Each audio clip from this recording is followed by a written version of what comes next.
Welcome into Robertson Stadium. We're here for the latest BCS playoffs preview game. This one between the Houston Cougars and the SMU Mustangs. A couple of Conference USA teams battling it out here today. And this game requested by Ian on the BCS playoffs page. As you can see, search that right at the bottom of your screen, or you can just click on the link in the description if you're coming across this on YouTube. If you're watching on the Facebook page, then hey, you already know what we're all about. Going 5 years strong, and this is our 5th season, determining a national championship via the playoffs, and doing this was kind of a way just to test out the new equipment, the new capture card, but now it's kind of developed into a little bit of a game of the week kind of thing, and leading up to the Bowl Championship Series playoffs, which are just 3 weeks away. We just have 2 more regular season weeks in the conference championships. And then we'll be kicking things off with the Beefo Brady's Bowl before we know it. We're taking a look at the Houston Cougars, and 10-0, hoping to have a big run. They've only been to the BCS playoffs once, and that was back in 2008. They were beaten by the Texas Longhorns. The Beefo Brady's Bowl will be at 1 o'clock Eastern Time, and taking a look at Marcus McGraw. Beefo Brady's Bowl will be the first bowl game posted. That and the BBVA Compass Bowl, part of the NIT. Both games posted at 1 o'clock, and that will be posted Thursday, December 15th, 2011. The full schedule and everything you need to know is posted at the Bowl Championship Series playoff page. And just like it is in real life, if you want to watch all the games in order and follow along the playoffs, watch them in order, and they'll go in chronological order.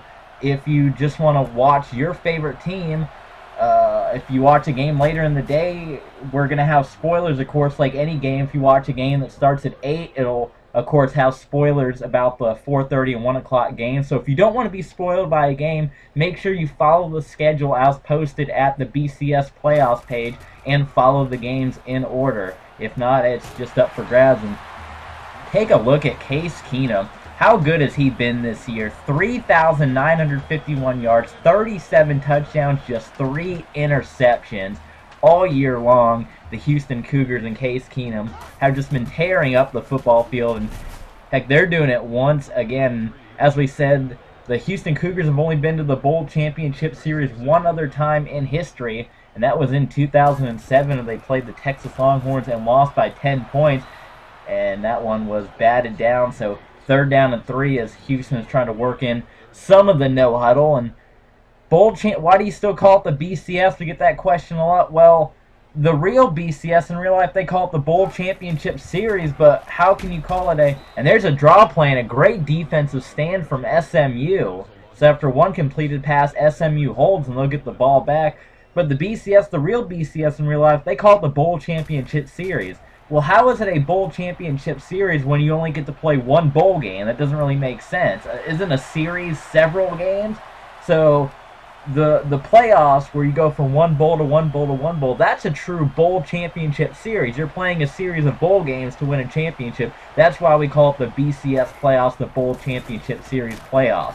A beautiful punt will stick SMU way back on their 2-yard line. You saw running the ball, that was Zach Line. He's had a pretty good season. He 1,224 rushing yards on the year, averages about 6 yards a carry, and has 17 touchdowns.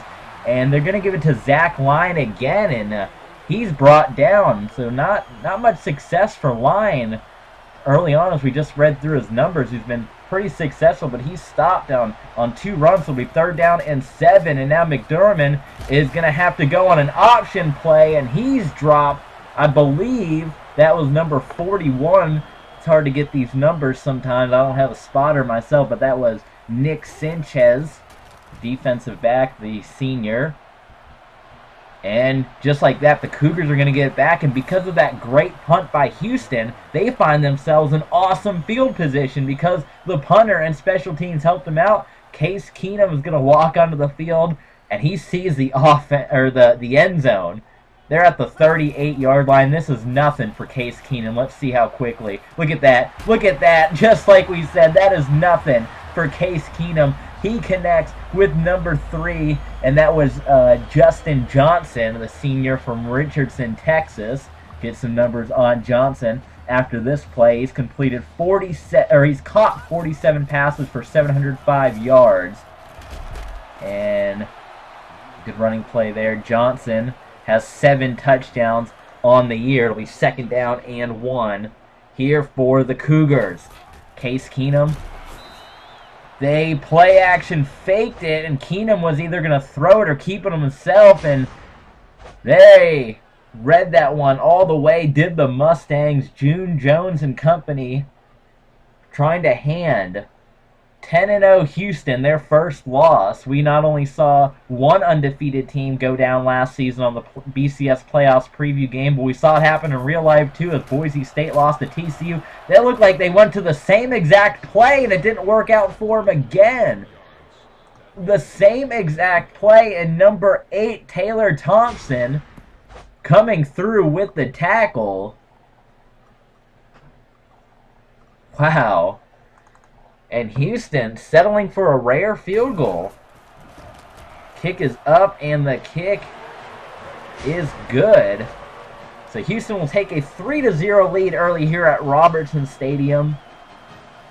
The Cougars, who scored 60 or more points in their last 3 games right now, only got 3. They've had 2 offensive possessions. They've only ended up with 3 points. So how about the SMU Mustangs defense?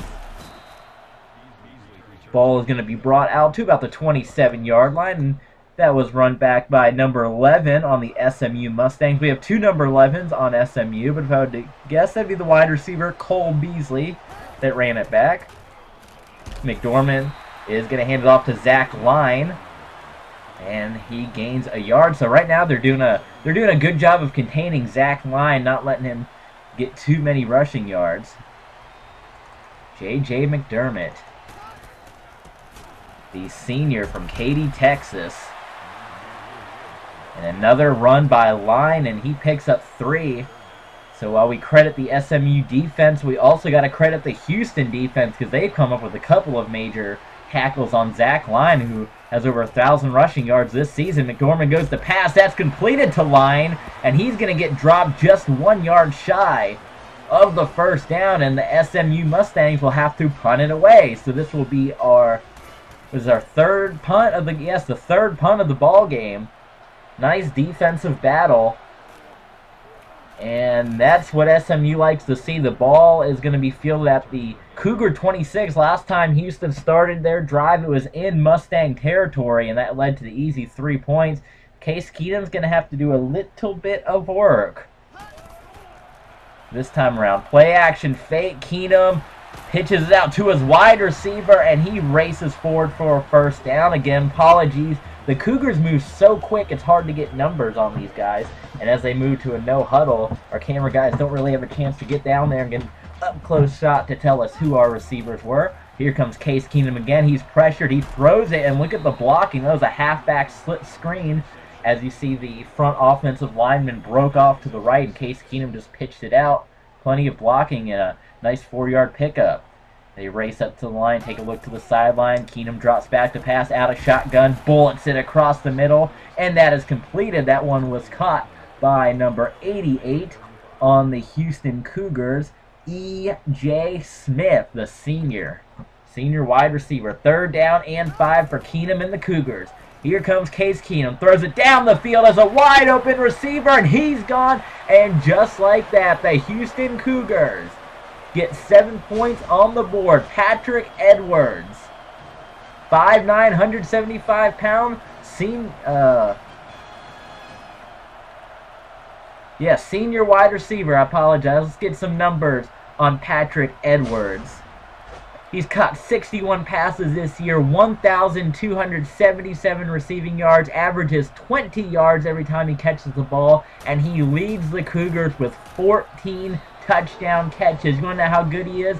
The next man on the list for touchdown catches is Justin Johnson. He's caught 7 this year, and Patrick Edwards has double that with 14, and the Houston Cougars have a 10-0 lead at home in Robertson Stadium, looking to move to 11-0 on the year. And it's going to be interesting to see how they fare against some of the best teams in the nation in the BCS playoffs. They've only been in the playoffs one other time. instead of Houston having to go to the Liberty Bowl and playing a 6-6 SEC team or what have you, whatever they do with them. Instead, they get a chance to go all the way and play for a national title. The Bowl Championship Series playoffs, we've been going for 5 years strong. This is our 5th year. And this is just the preview games coming up, as we said, I believe it's Thursday, December 18th, we said the Beef O'Brady's Bowl and the BBVA Compass Bowl be the first 2 games posted. It's SMU right into Cougar territory. And you get to watch along with us. I believe it's 37 or 40 playoff games that you're going to get to see right here. And you're going to get to follow along the college football season with us on the Facebook page and then watch what happens if we had playoffs. If we can see all these teams not have to be one and done at the end of the year. Instead, we can see them move on. We can see all these great teams play each other. McDormand down the field, wide open receiver, touchdown SMU. What a way for the Cougars to answer. He had a wide open receiver in the not in the back of the end zone, but across the middle. That was Keenan Holman, the sophomore wide receiver, who grabs a touchdown. Let's get some numbers on Holman. He's caught 5 passes this year, 108 yards, and 1 touchdown. Well, there's touchdown number 2 for Holman. And SMU cuts the Cougar lead to 3 as we head into the second quarter. What a great first quarter it was. The Houston Cougars 10 and the SMU Mustangs 7. Excuse me. What a great game this has been so far. But yeah, as we were saying, why should these teams have to be one and done? I mean, they like to say that the season is a playoff, but I've never heard of a playoff system that had 40 championship games at the end of the year. So, I mean, is there 40 winners at the end of the year? In that case, they should just make every Super Bowl in the NFL a tie so nobody gets bummed out as long as we're having 40 championship games. Up on my soapbox for a moment, but, you know, it's just a ridiculous system. I don't understand what kind of playoff where teams lose and they move on, where teams go undefeated and they don't get to play for championships, and then at the end of the year, 75 teams playing one game, win or lose, all the games end. Win or lose, nobody moves on. What kind of playoff is that? I couldn't imagine the Packers play the Seahawks in a playoff game, and then after that, the season just ended. It would make no sense to me. But anyway, this is why we have the Bowl Championship Series, and you're seeing yet another preview game right here as Case Keenum once again moving the ball down the field at ease, sending his receivers in motion. He's got 2 receivers set. Case Keenum drops back. Hey, we just saw a couple more receivers break out. That one is tipped and incomplete. I believe that was knocked away, as you see there, by Thompson on the SMU Mustangs. Southern Methodist, coached by June Jones. That was Taylor Thompson, who had a couple of sacks on Case Keenum here. Keenum drops back, and that one is going to be picked off at the 49-yard line by number 66 on the SMU, or 56, excuse me, on the SMU Mustangs. That one was intercepted by Jagarid Davis, the junior from Crockett, Texas. Case Keenum tossing just his 4th interception of the year, and now McDormand, J.J. McDormand, and the rest of the Cougars, or the Mustangs,